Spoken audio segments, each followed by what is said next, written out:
வாழ்க வளமுடன். இன்று நமக்கு உணவளித்த அனைத்து நல்வுள்ளங்களுக்கும் நன்றி. இன்றைய பொழுது நன்மையாக அமைத்த இறைவனுக்கு நன்றி.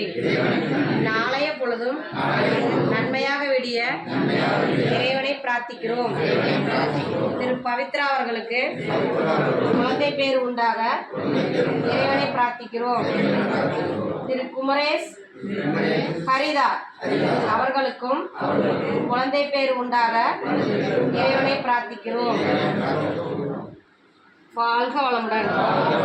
வேலுண்டு வினையில்லை, மயிலுண்டு பயமில்லை, புகனுண்டு குறைவில்லை, கந்தனுண்டு கவலையில்லை, வந்த வினையும் வருகின்ற வல்வினையும் கந்தன் என்று சொல்ல கலங்கிடுமே. வேல்வேல் முருகா